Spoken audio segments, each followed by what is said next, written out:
This podcast is brought to you by a siren in the background that you probably can't hear, but we certainly can. Check 1, 2. My mic works. Excellent. Welcome to the Morning Ramble. I'm Matt. I'm Eric.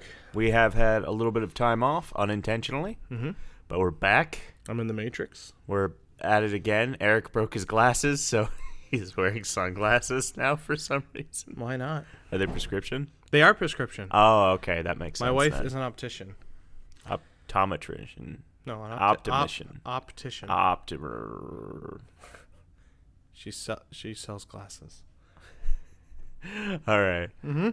So we've got a lot to get through today. I don't know how long this podcast is going to be. But we missed last week, and then the week priors didn't go up until this week. So... And that one's good. You should check that one out. When I was editing, quite good. I forgot what we talked about, and when I was watching it, I'm like, this is pretty good. We always aim for a solid, pretty good. Yeah, if we're happy, then that's all that matters. All right, so our first story. All right, yeah, well, I think we should talk about the big thing. We don't talk a lot about YouTube news, even though we watch a lot of YouTube. I watch so much YouTube. I watch a lot of YouTube.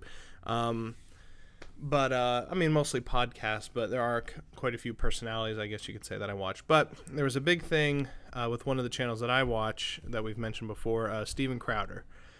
Ladder with Crowder. There was kind of a story, and I don't even know what it was.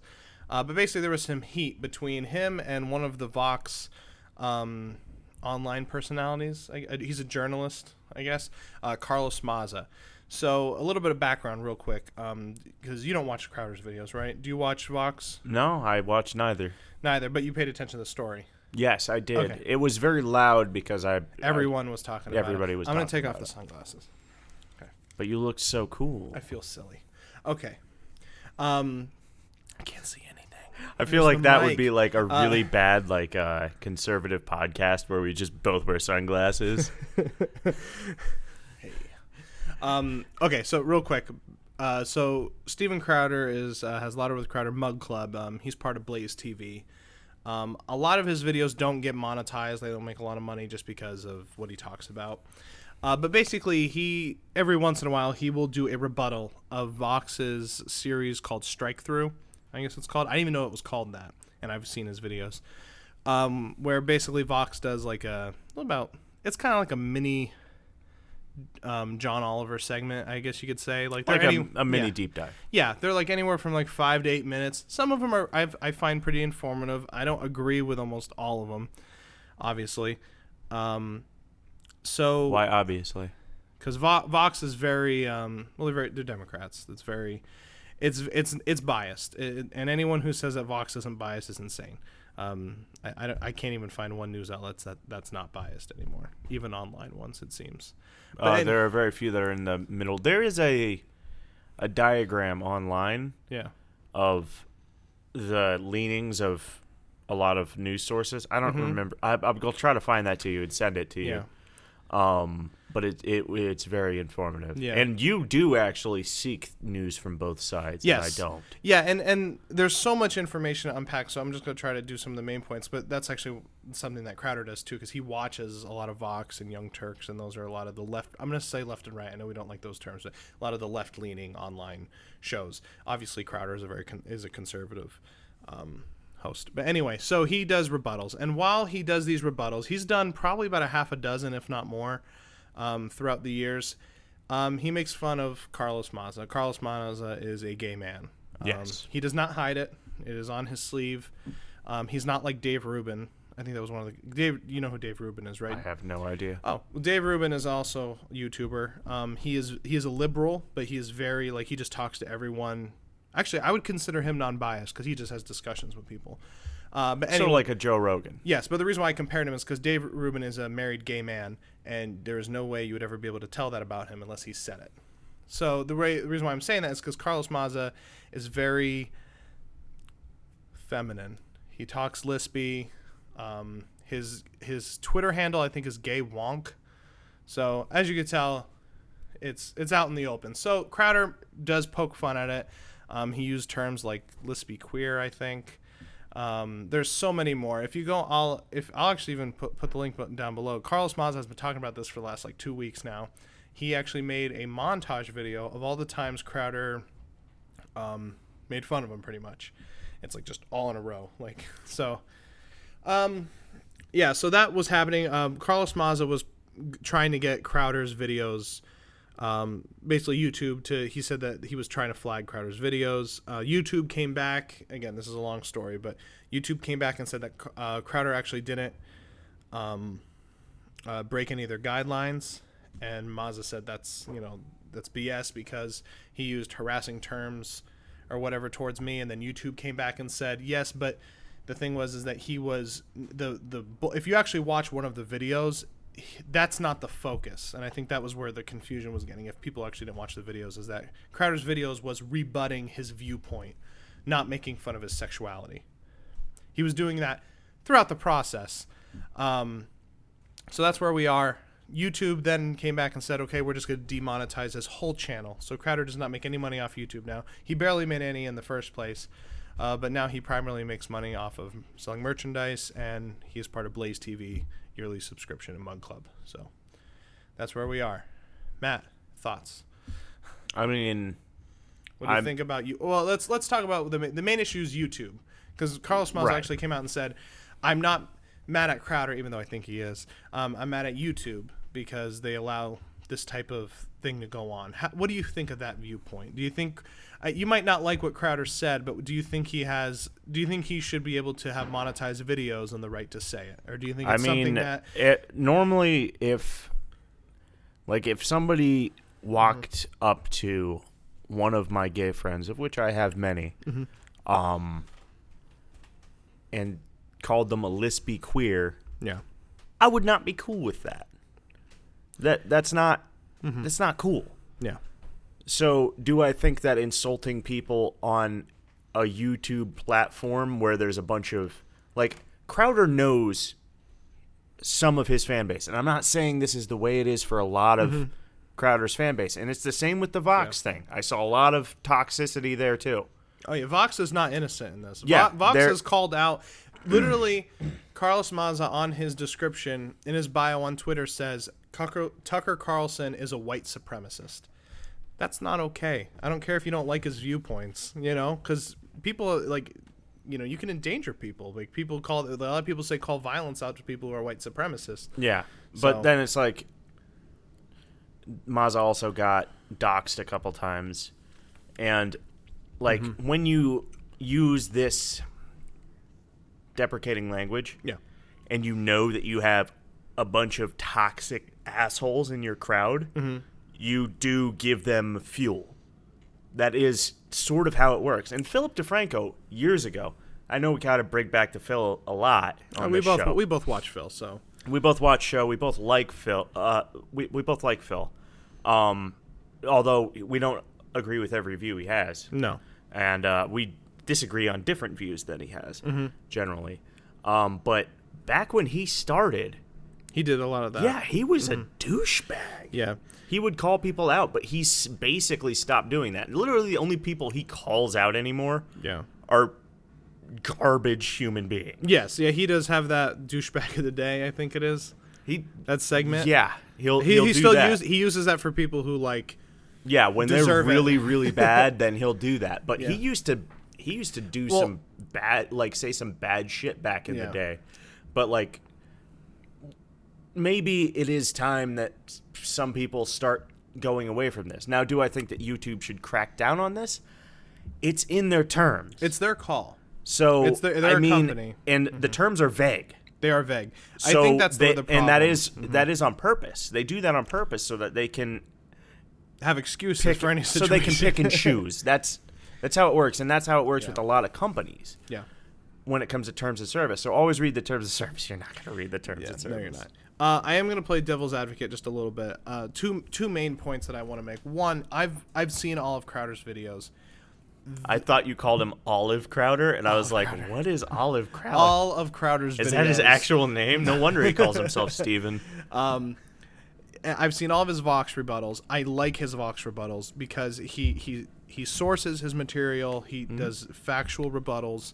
Yes, he does throw in those jokes, and they are jokes. Do I find him funny all the time? No. I like Steven Crowder. He's not always funny. Sometimes he gets me, and sometimes those jokes make me laugh a little bit, because the thing is, if you watch Strike Through, like Maza kind of, I mean, he kind of plays jokes on himself almost. Like, I think one time, I can't even quote the video, but I know there's a clip of it if you go watch one of his Strike Through videos, of him like whipping out a fan and throwing like confetti about something. I don't know what the joke. He was making a joke. So this is kind of it's such a small portion of his videos, right. And I think that's why YouTube came back and said he didn't break the policy, because that wasn't the reason why. And then on top of that, I would say, doesn't late night hosts do the same thing? Again, do I like the language? No. Would I use it? No.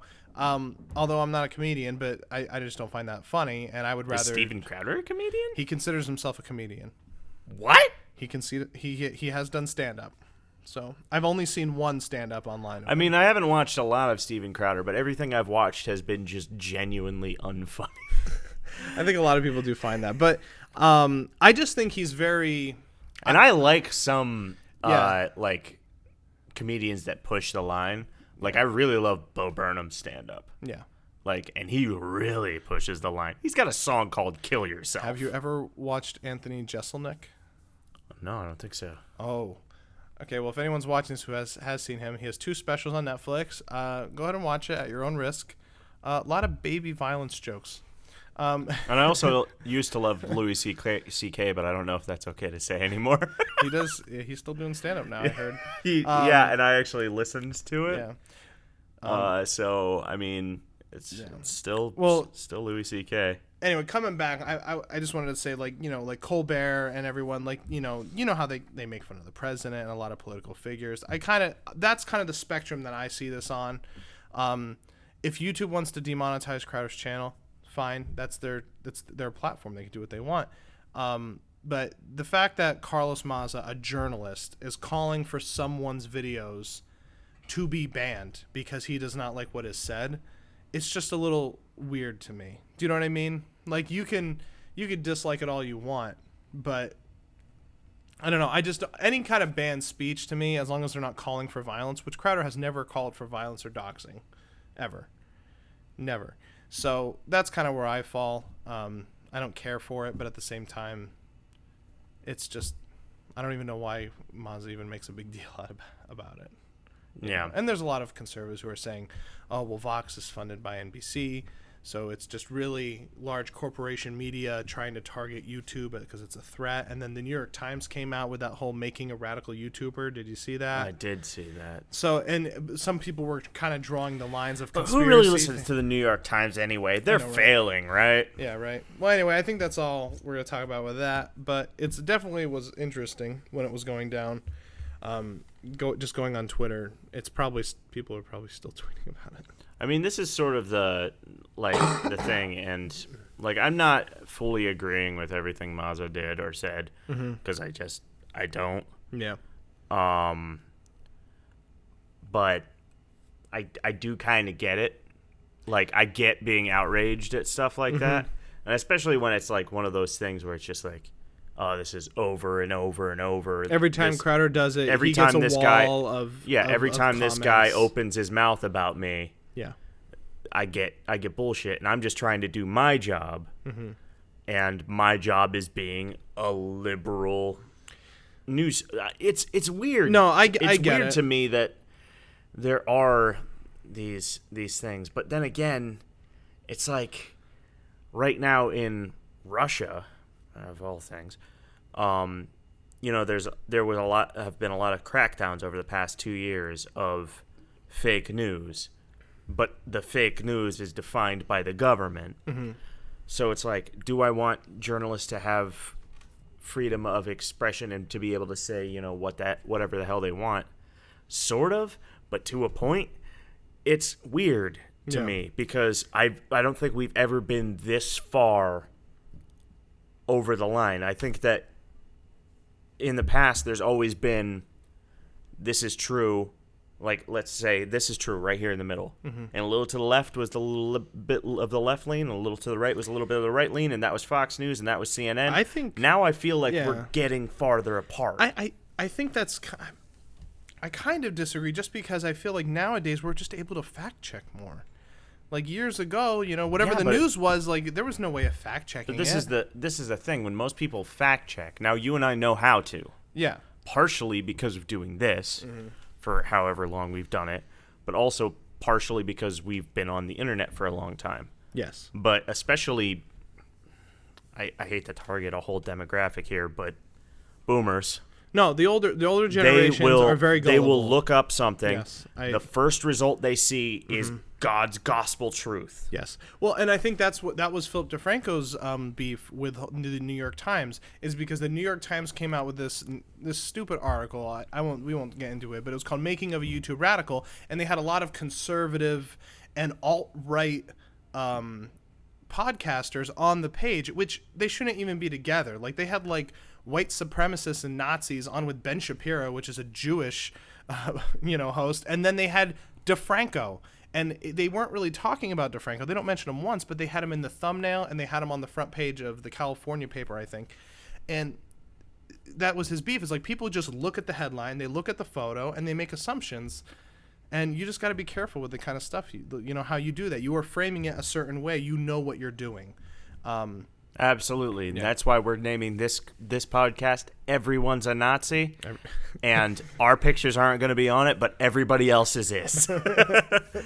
Just put a video up of everyone, but all right, let's react to something. Eric hasn't seen this yet, and a lot of you probably have. But I just wanted to when it happened, I was watching the news coverage of it, but I didn't see the video of it happening. Okay, well, we're going to watch it. This is okay. Let me get my glasses on. Are you going to be able to see with those? Oh yeah. Okay. I'm golden. Let's just watch this and then we'll I'm actually not blind. I can see just fine. I'll take them off. Okay.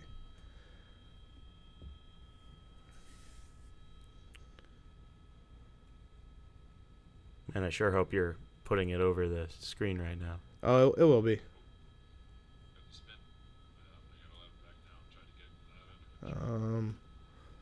There's a person in that, I'm guessing. Yep. Is it gonna stop? Oh my gosh! Look at. Wait, I can't laugh. Is the person okay? They're okay. Okay, good. Oh my gosh! Wait, don't they have something to prevent that from happening? They do. The explanation was. Okay. It didn't work this time. Okay. All right. Oh, it's slowing down as they're going away. Okay. Yeah. All right. She was still a spinning. All right. That was I think she was 76. What is she doing in the desert? She was hiking. Why is there a 7? Where was that? So what state was that in? Nebraska, I think. Arizona. It was one of them ones. So wait, she was Nebraska, 74. Arizona. She had to be rescued by helicopter because she broke her leg or something. So there's normally a secondary cable that prevents that. Yeah.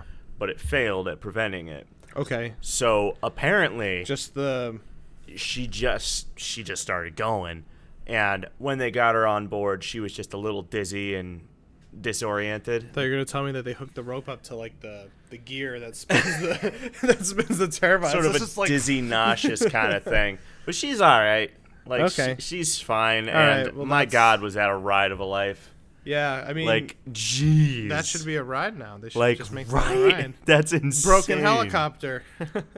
I know that a lot of people were like, you're laughing at an old woman's plight. As long as she's okay. I mean, funny. And if not, 5 years, then it will be funny. All right, if it's not funny to laugh at people's plight, how come America's Funniest Home Videos was on for literally 20 seasons? It's still on. Is it? Yeah. I didn't know that. Yeah, I was over at my parents' house the one night, and they had it on, and I'm like, this is still a thing? Is it still that same dude? No, it's another... who's the actor now? It's one of the... Oh, it's the guy from... It's one of the guys from, I think, Fresh Prince. What's the brother? You don't watch Fresh Prince of Bel-Air. Neither do I, but I used to. Anyway, that guy, not Will Smith, the other one. That's gonna bother me. It's gonna bother me. All right, go ahead and pull up the next story while I'm finding this out. All right, the next story is about a makeup store. Okay. It is pronounced Sephora. Yes. Yeah, you said. What'd you say earlier? Sephora. And I know my makeup. So the story is Sephora will close all of. Oh wait, Sephora. Sorry. Will close all of its U.S. stores, distribution centers, and corporate offices for diversity training this Wednesday. The initiative is part of a global beauty retailer's efforts at damage control following a recent incident where singer SZA, I'm unaware of her existence, was reportedly accused of stealing at their Calabasas store. Real quick, Alfonso Ribeiro. Him. Yeah. He's the host now. All right. Continue about Sephora. So this was the tweet. Who's this from? Her name is SZA. Okay. I'm sorry, I was looking up Alfonso. She's a singer. A singer. Was she a customer or something? We'll just. Oh, okay. Just wait. All right, go ahead. The tweet goes. LMAO, Sandy Sephora, location 614, Calabasas. Called security to make sure I wasn't stealing. Can a bitch cop her Fenty in peace or what? Cop her Fenty. Is that cop her Fenty? What does that mean? I don't know. Wait. But then there's another tweet on here that is it a coffee? That is more like normal language, I guess. English. So it's just like same thing. Called security to make sure I wasn't stealing. We had a long talk. You have a blessed day, Sandy.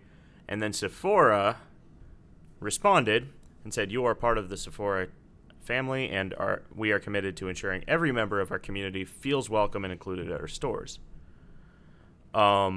So now Sephora is trying to make amends. On the morning of 6/5, every Sephora Closed DC and corporate office will close to host inclusion workshops for our employees. These values have always been at the heart of Sephora, and we're excited to welcome everyone aboard when we reopen. So they accused her of stealing. Yes. And she wasn't? Yes. Okay. They decided to close down all their stores because of it? That's not a big deal. I guess. I accuse people of stealing every day. It may be worth mentioning that she's black. Okay. And I guess the shop person who was called security was very white. Oh. So. That's not allowed. Yeah. So. All right. And now we're back from outer space. I just walked in to have a bunch of freaking technical difficulties. We had some issues with our camera. We apologize. Anyway, Sephora is black doing lady stealing. some. She wasn't stealing. Wait, what? I wasn't paying. So yeah, Sephora is gonna do some training. This isn't all that strange, except for the fact that they're shutting down. It is weird that they're shutting down. That's like a Starbucks move. Yeah. Mm-hmm. Yeah, that's a Starbucks move. Yeah. All right, so next story we have is just something we're going to talk about. I don't have any visuals to pull up for it or anything. Mm-hmm. Is the Jon Stewart 9/11 relief thing. Yeah, I saw this, and I know you watched all the video. I watched most of it. He was pretty angry. He was an angry boy. So basically, the whole idea on it, I highly recommend go watch the video. Mm-hmm. It's like 9 minutes or something. Did you read about the actual bill that was in place and like what he was like actually advocating for? Or I've done some research on it in the past. Mm-hmm. I didn't get a refresher or anything. Okay. Because I had a basic idea what was going on. Yeah. So basically, there's a bill that helps people who served in during 9/11, the first responders, yeah. To get basically it's medical healthcare. Insurance. That's pretty much what it is. That's what it is. It's medical bills, and there was a lot of debating early on. like one of the big arguments. I don't know if you saw this because I didn't really. I knew there was something to put in place, but I didn't know like the big discrepancy. Like the big argument was, oh, this is a New York issue. Yes. Which I vehemently disagree with. It is not a. I like what Jon Stewart said actually. The terrorists didn't yell death to. What did he say? Death to Manhattan or Death to Manhattan or whatever. Like they said, death to America. This is an American issue, which I completely agree with. Yes.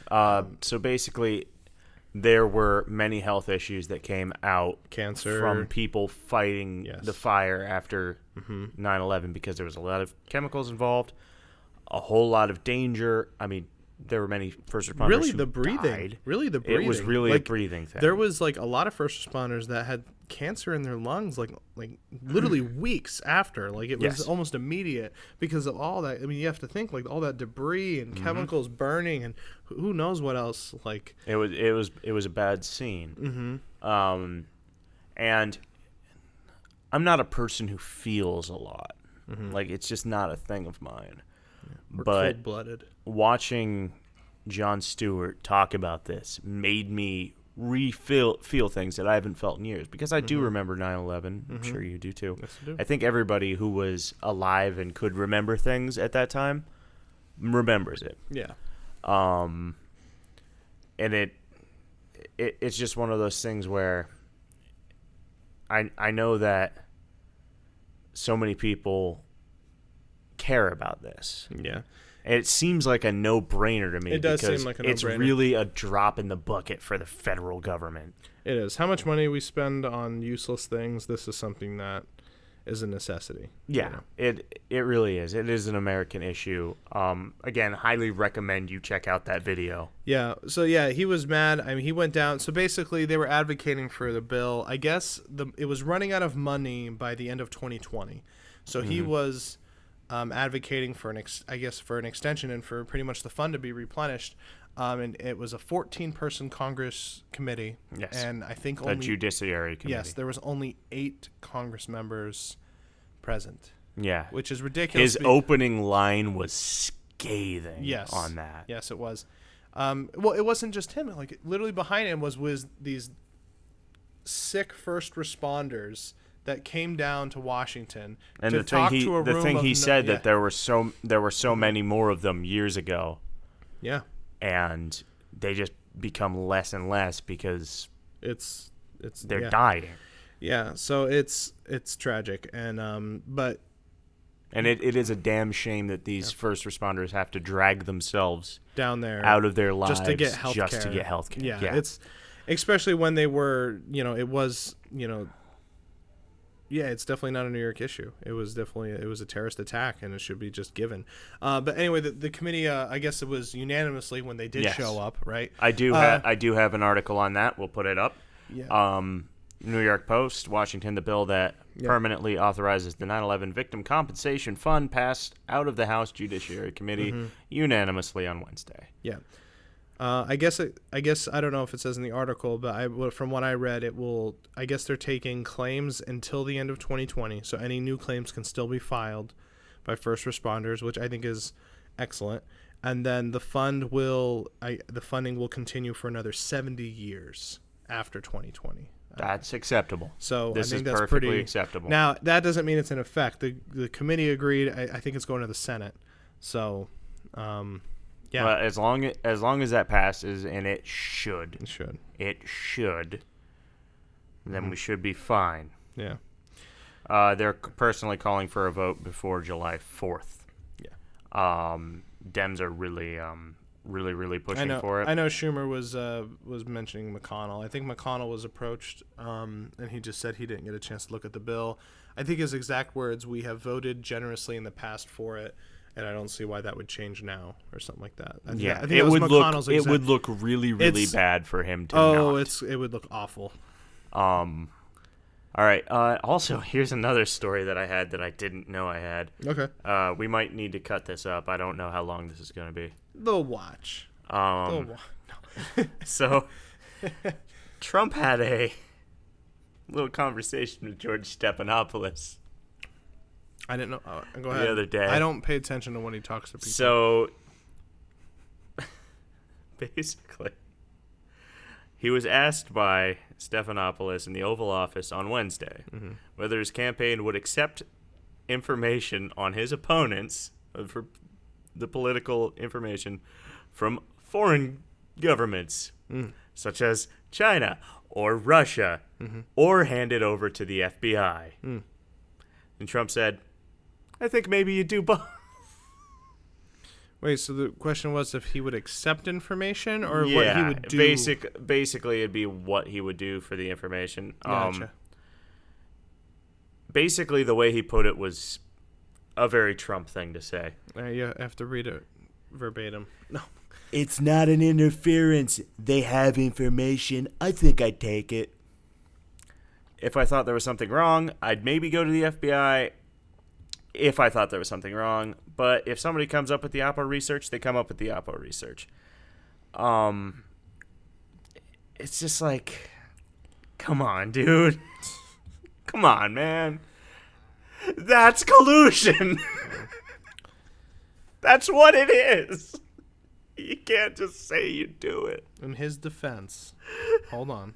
I'm gonna take Sarah Sanders' job.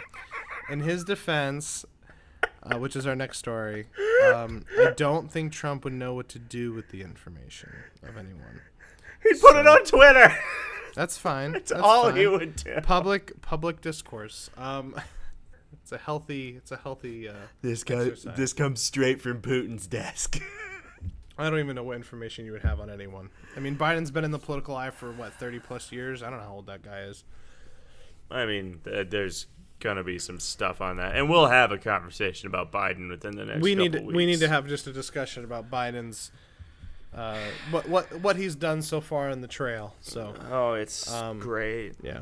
All right, so we had breaking news today. Well, I mean, I'm giving away when the podcast was actually. Oh, figure it out. No, on Thursday. On Thursday, Press Secretary Sarah Huckabee Sanders, if you prefer, she's leaving. She's leaving her post. That's saddening. After 3.5 years, she will be leaving the White House and going home to Arkansas. Did you say why? No. No? Really? She's the daughter too. Yeah, I know that just was released this week, so I understand if there's not a reason yet. Oh, maybe it's a like a family thing, or yeah, it must be. That is what's going on.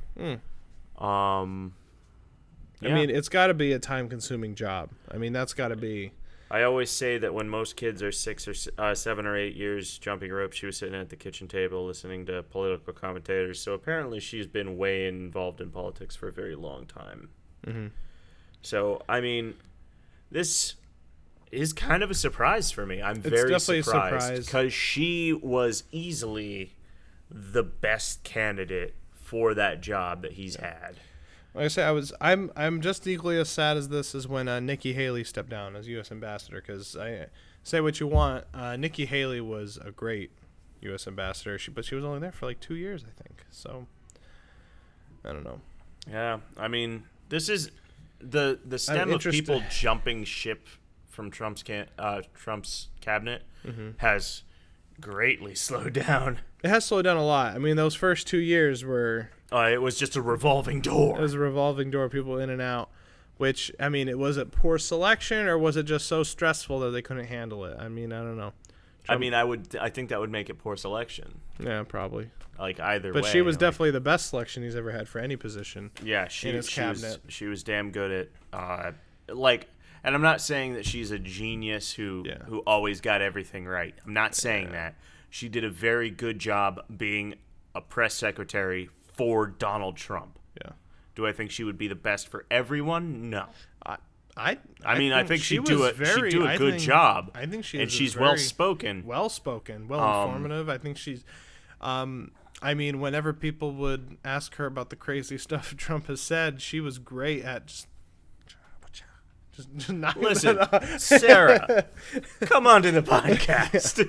Keep inviting. Listen, we haven't managed to get Trump.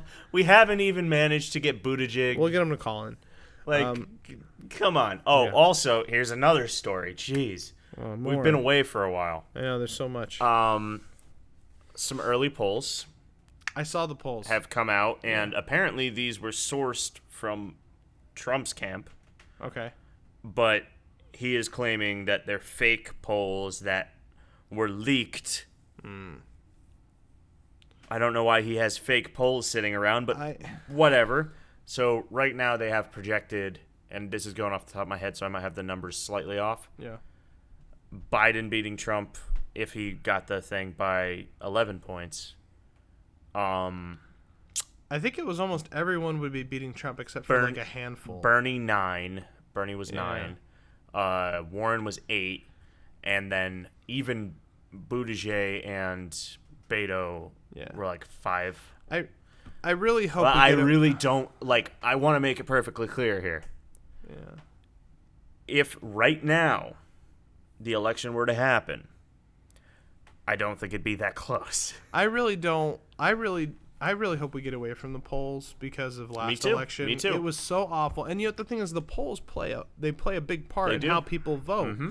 And like if everybody thinks went in blind, everyone went in blind, I think we'd see a lot more third parties being voted for. But it's because of the big overhaul of that. Like, oh well, they don't have a chance. But not trying to stray too far away. I just the polls. I don't think we're gonna get away from them. I really hope we do. These early polls are just insane. We're over a year away. Far out of it. We still got 24 Democrats that are still running, quote unquote. Mm-hmm. We got people like Hickenlooper running. Who is that guy? I don't know. We did a Canada watch on. I don't know. Actually, who he is. Colbert did a good joke about that. That's why I said. That's why I said his name. We both watched Colbert's monologue, and he's like, "My goal is to not find out who Hickenlooper is." That's biting and topical. Yeah. Right. So. All right. Do we have anything else? No. I mean, there are other things we could talk about, but we don't want to let this run way too far. We forgot a big story. Wait, what? About euthanasia. Weren't we going to talk about that? We were going to talk about that, but we don't have time for that Maybe today. next week. We want to end on a happy note, and that would just really... Yeah, also, I don't know if we mentioned that we were going to do an amendment podcast. We didn't. We did, and I cut it out. Whoops. So, because I knew that we weren't doing an amendment podcast. So we'll get there. And I think I said also that we didn't do the Fifth Amendment yet. We did do the Fifth Amendment, I believe. We did? No, wait, no, we did the Fourth. Yeah, we did the Fourth. Maybe we didn't do the Fifth. We did the first and one. We did the second and one. We did the third and fourth. And then that's right. Okay, so we still have the Fifth is a big one. So look forward to that. You have a good day. Bye. Bye. It's time to leave a bad review for this camera on Amazon. All right.